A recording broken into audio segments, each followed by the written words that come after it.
안녕하세요. 네, 2차 시 진행하도록 하겠습니다. 2차 시는 일장 개요 부분입니다. 예, 2차 시부터 본격적인 이제 내용으로 들어가도록 하겠습니다. 먼저 계획의 전제라고 하는 부분을 통해서 단지 계획이 어떻게 형성이 되고 어떤 중요도가 있는지, 그리고 우리 도시를 설계하고 도시를 계획하는 데 있어서의 어떤 그 메커니즘을 가지고서 진행하는지에 대해서 얘기하겠고요. 그다음에 각 사업별 이제 추진 절차가 있습니다. 그래서 어떤 업무 플로어라든지 이런 부분들, 법적인 것을 기준으로 해서 한번 절차를 모아봤고요. 세 번째로는 사업성 분석에 관련돼서 간략하게 이렇게 소개해드리도록 하겠습니다. 먼저 이제 그 일장의 계획의 전제입니다. 자, 단지 계획의 정의를 먼저 보도록 하겠습니다. 단지 계획은 산과 강으로 구성된 자연의 지형을 인위적으로 정지하고, 정리한다는 얘기죠.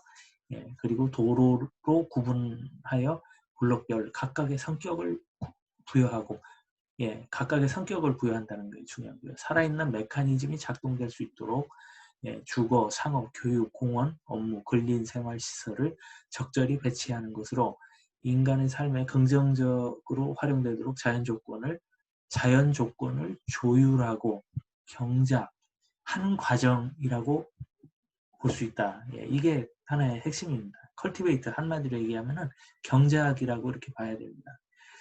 자, 구체적인 시각에서 설명하자면 한 지역에 정착하는 인간의 거주 및 생활 환경, 자연 환경 등을 향상시킬 수 있도록 물리적 환경의 인위적인 계획을 접목시키는 것으로 공간 구조, 거주자의 요구, 시각 및 지각 작용 등을 조화시키는 기술이며 환경 요소인 가로망, 녹지, 주거동, 근린시설, 주차장, 인동간격, 프라이버시, 소음, 조망 등을 구상하여 접목시키는 것이다.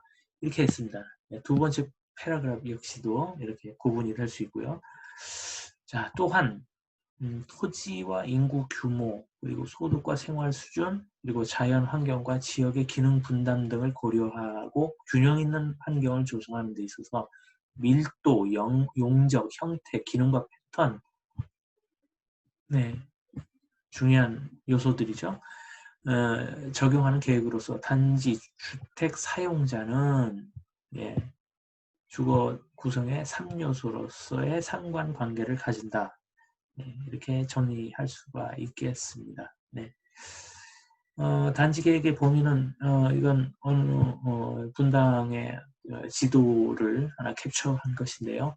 보면은 이 자체가 바로 도로에 의해서 그리고 하천에 의해서 구분되는 그런 부분들을 이렇게 볼 수 있습니다. 경작지 같은 거죠. 경작지 같고 같이 한 거고 학교, 그다음에 주거, 그리고 상업에 관련된 각각의 업무 성격을 부여함으로써 도시 전체가 활력 있고 능동적으로 움직여질 수 있는 메커니즘을 만든다. 이렇게 볼 수 있는 것입니다. 그래서 결국 이 책은 신도시나 그 지위 해제지구, 그리고 택지 개발,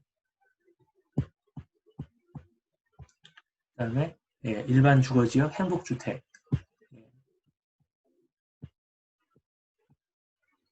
행복주택이 지금은 이제 청년주택하고 신혼타운으로 바뀌었죠. 이러한 부분들을 중심으로 해서 이제 얘기를 할 겁니다. 일반 주거. 자, 단지계획의 범위는 건축, 도시 계획, 조경, 토목 등의 연계 영역에 속하며, 그러니까 이게 조인트 되는 부분입니다. 이 단지 계획으로 해서 전부 조인트 되는 거죠. 그러니까 사실 보면 교집합이라고 볼 수도 있는데 단지 계획의 입장에서 보면은 건축, 도시계획, 조경, 토목이 하나의 등장인물로 참여하게 되는 것입니다. 네. 거시적인 측면에서 국토계획, 지역계획, 도시계획, 도시개발 등이 정책 지향적이고 불특정 다수를 위한 계획인 반면 그런 부분들은 좀 불특정 다수를 위한 것이고요. 단지 계획은 개별 건축 계획의 선행 계획으로서 대상이 명확하게 규정되어 있습니다. 개별 건축이라고 하는 건축법에 주로 의한 거, 주택법에 의한 거, 각각의 법의 상위 개념이라고 이렇게 볼 수 있는 거죠. 그래서 목표와 내용이 상세하고 아주 구체적이라는 겁니다. 그래서 단지 계획서부터는 구체적인 겁니다. 그 이전 단계까지는 다분히 개념적인 것이 많고, 어찌 보면은 도시군 기본계획에 관련된 이런 부분들이 세다고 그러면은 단지계획서부터는 도시군 관리계획적인 성격이 더 크다, 이렇게 볼 수가 있겠습니다. 단지계획은 도시계획 등의 선행계획으로부터 해당 단지의 계획 목표가 설정되었을 때 그 기준을 토대로 하여 세부적인 설계인 토목, 건축, 조경 등의 틀을 작성하여 종합계획의 영역을 담당한다. 종합계획입니다. 종합계획. 아주 대표적인, 그래서 그 그림이 여기 나와 있죠. 11쪽에 단지계획이라고 하는 부분이 있으면 도시계획, 도시설계, 건축 디자인, 토목 환경, 조경, 우회 공간 등이 있고요. 이 외에도 영향평가, 뭐 구조공학, 환경공학, 그리고 집안조사, 이런 부분들 아주 다양하게 엮여 있습니다.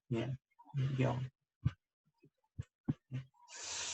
자, 그리고 여기서 또 보면은 이제 주택이라고 하는 부분들이 왜 그러냐면은 그 단지 계획하고 항상 밀접하게 연관되는 게 주택이기 때문에 이 주택이라고 하는 것 자체가 주택법입니다. 건축법보다는 주택법에 의한 거고, 이 주택에 의한 것은 도시계획적인 것, 시장, 사회,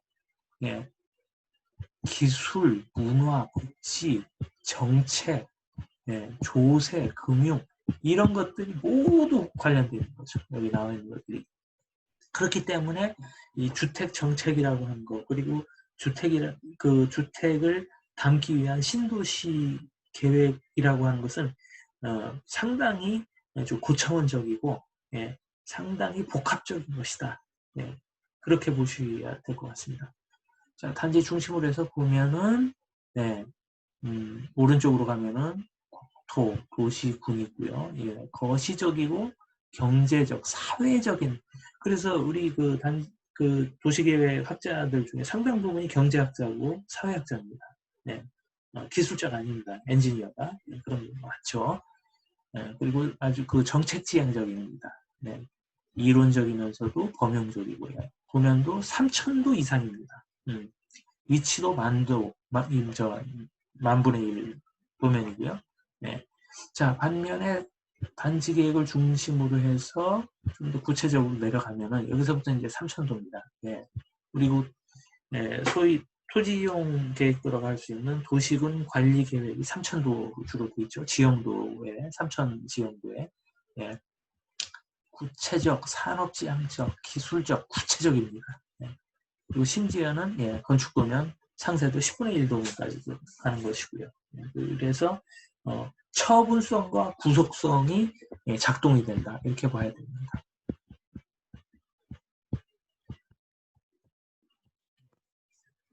아주 구체적인 그런 부분이라고 볼 수가 있는 거고요. 그 다음에 이거는 이제 참고 문헌에서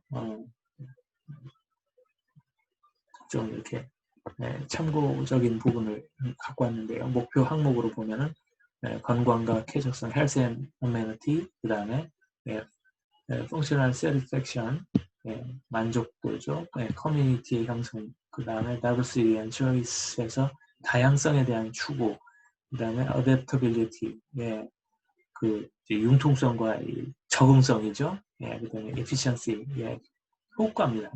효율성이 있어야 된다는 거죠. 결국 이러한 6가지의 항목으로 이렇게 구분을 했을 뿐이지 이것보다 더 항목을 만들 수 있습니다. 얼마든지. 그리고 이 각각의 항목을 또 나눠서도 또 얘기할 수 있는 거고요. 대표적인 걸로 이렇다는 겁니다. 그래서 이 중점 내용에 관련돼서는 한번 읽어보시기 바라고요. 자, 단지 계획의 시행에서 이제 이 부분은 그 11장 438쪽에도 이제 나옵니다. 이것과 다 연결되는 건데요. 예, 우리 실질적인 그 단지 계획을 시행하면서 어떤 부분들을 좀 고려하면서 들어가야 되느냐. 도시환경 관련 법령의 규제, 후보지의 여건 등 이런 부분들에 대해서 이제 수집하면서 가게 되어 있습니다. 자, 첫 번째 사전조사 과정입니다. 예, 도시의 현황이죠. 도시의 현황으로 해서 도시의 기능과 지위 그리고 주요 산업, 주요 산업, 예, 이 뭐죠? 예, 기본 계획입니다. 도시군 기본 계획입니다. 장래 도시 발전 추세, 예, 기본 계획입니다. 네. 인구 주택 현황이 장래 계획, 기본 계획입니다. 주요 개발 사업의 현황 계획, 계속 이런 거고요. 네. 청약 주택 가입자 도시 형세 및 주택 수요, 예. 그리고 도시계획 시설에 대한 설치 요구 이런 부분들에 대해서 사전조사가 필요하다는 것이고요. 자, 그리고 관련 법령의 규제가 어떤 부분이 있느냐. 사실 뭐 규제라고 하지만 사실 레귤레이션이죠. 네. 결국 컨트롤 될 수 있는 부분들 좀, 을 미리 좀 체크를 해봐야 된다는 거죠. 예, 광역도시계획, 도시군 기본계획, 도시군 관리계획, 예, 이게 토지이용 계획이죠. 그리고 지구단위 계획, 예, 지구단위 계획은 각각의 블럭 내지는 몇 개의 단지, 그리고 한 개의 단지라 하더라도 이 단지에 대한 성격들을 그리고 활용을 해야 되는 활용을 하거나 하지 말아야 되는 부분들에 대한 것을 규정한 것이 지구 단위 계획이라고 볼 수 있죠. 자, 밀도 규제, 토지 이용 규제, 층수, 용적률과 같은 것이 무엇이 있나, 그리고 용도 지역은 어떻게 되냐, 지구 지정에 대한 규제사항은 뭔가, 이런 부분들. 그래서 국토계획법하고 관계되어 있죠. 그래서 이러한 사항들은 지자체의 사이트를 그리고 지자체의 개발에 관련된 부분들을 좀 상세하게 이렇게 봐야 됩니다. 상수원 보호구역, 비행안전구역. 우리 수도권 같은 경우는 수도권 규제가 있죠. 수도권 규제가 있어서 그래서 상수원 보호구역. 대표적인 게 이제 용인시, 안성시 이런 데입니다. 광주시 특히 이런 데는 상수원 보호구역이고 팔당댐으로 들어가는 팔당호로 들어가는 그 상류 하천에 대한 규제죠. 그래서 이러한 세 도시에 있어서의 지가라고 하는 것은 상수원 보호구역이냐 아니면 성장관리구역이냐에 따라서 하늘과 땅 차이죠. 그래서 지역으로만 보면 안 되고 반드시 이런 부분들이 무엇이 있는지 이런 것을 체크를 해볼 필요가 있습니다. 자, 그리고 후보지 여건에 있어서 일반 공급의 이 후보지 여건이 어떤 부분으로 해서 이제 형성이 되는가 하는 거죠. 신혼부부, 청년들, 그다음에 도시개발, 조합, 후보지의 성격, 그다음에 시행자, 자금 조달. 여기에서 사업 기간, 자금 조달. 사실 이 두 가지만 보면은 이 사업이 될 수 있는지 아닌지가 바로 나옵니다. 자금 조달 계획은 어떻게 되는지, 어느 시점에 어떤 계획으로 해서 투자가 형성이 되는지 이런 부분들이 상당히 중요하게 나타나는 거죠. 자, 그리고 우리 여기에서 이제 단지 계획이라고 하는 것을 공부를 할 때 중요한 것이 이제 인가와 허가, 그리고 승인이라고 하는 것이 있습니다. 자, 이 허가를 중심으로 해서 오른쪽은 재량적인 것이, 재량주의가 많이 들어갑니다. 그러다 보니까 도시계획위원회에서의 심의가 많이 있습니다. 심의. 그래서 많은 이야기를 나누고 그래서 결론을 내리고. 자, 인가, 허가 여기는 다 기속입니다. 기속주의입니다. 기속의 원칙이라서 법에 맞게 서류를 제출하고 요청을 하면은 오케이가 돼야 되는 이제 이런 부분입니다. 행정에 있어서의 기본적인 부분이고요. 그래서 이 재량이라고 하는 것은 다분히 행정 처분에 관련된 것이 강하게 있고요. 기속주의라고 하는 것은 행정처분이 크게 작동한다는 것보다도 원칙에 입각해서 진행이 되는 이런 부분들이 있게 되어 있습니다. 자, 그 다음 두 번째 이제 후보지 주변의 현황조사죠. 후보지 주변의 현황조사인데 여기서 보면은 행정 중심지와 상업 중심지로부터의 거리 근접성, 후보지로부터의 상호 유인력의 우열 이렇게 해놨습니다. 그래서 행정 중심과 상업 중심 이게 지역의 코어입니다. 지역의 코어이고요. 이런 부분들은 원주민, 상가의 점포주, 부동산업소, 행정관청을 통해서 이 네 가지 상당히 중요합니다. 이 여기를 통해서 좀 정보를 얻는 것이 필요하고요.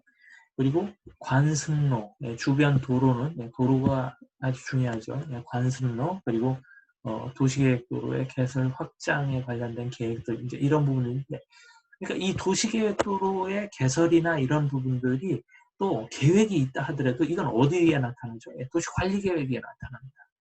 근데 그렇다 하더라도 바로 실행이 되느냐 안 되느냐 이건 또 별개의 문제예요.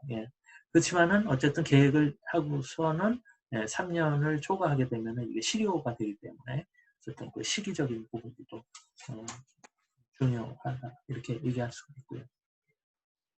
자, 위치도입니다. 아까 만도 얘기하고 그랬죠. 여기가 그 역입니다. 어느 지역에. 그러니까 이 역과 그 다음에 시청 여기가 중심인 거죠. 이것에 의해서 다 모든 시가지가 이렇게 그 세력이 뭉쳐지게 돼 있는 거죠. 그래서 도상 작업을 통해서 잠재력과 성장축을 파악한다. 잠재력과 성장축의 두 가지 아주 중요한 그 키워드죠. 그리고 주변 환경으로서는 문화재, 수목, 문화재 이런 보존 요소, 나머지도 다 중요하지만 어쨌든 이 문화재 이 부분에 대한 것은 개발을 할 수 있느냐 없느냐 이런 것까지 나옵니다. 여기에 따라서 또 학교도 있죠. 학교도 50m, 200m의 보호구역이 설정이 되어 있는 것도 있고요. 그리고 문화재는 보통 이제 50m부터 시작이 되죠. 그래서 50m 안쪽으로 들어오면은 개발이 사실 쉽지 않습니다. 자, 인접지의 토지 이용을 좀 참고할 필요가 있다. 왜 그러냐면 절성토에 따른 이런 부분들을 인접지에 관련돼서 어떻게 개발되어 있는지를 보면은 되게 나옵니다. 이 지하 구조물이나 이런 부분들은 이제 암이 어떻게 흐르냐, 암반 형성에 관련된 것에 따라서 기초공사가 달라질 수 있거든요. 그리고 지하층 공사 이 부분이 사실 그 건설비에 있어서 큰 프로테이지를 차지하고 있습니다. 10% 이상. 자, 그 다음에 생활 여건에 있어서는 고압 철탑 이용. 이 부분은 이제 신도시에 있어서는 공동구로 들어가니까요. 공동구로 들어가니까 상관이 없지만서도 기존의 일반 주거지역 같은 경우에는 그리고 도시개발법에 의한 사업이면은 아주 중요합니다. 자기장도 그렇고. 그래서 이런 어떤 건강적인 측면에 있어서의 것도 그렇고요. 이 지중화 계획이 있는지 이런 부분들도 체크를 해볼 필요가 있겠습니다. 그래서 오늘 그 2차 시는 여기서 마치도록 하겠습니다. 감사합니다.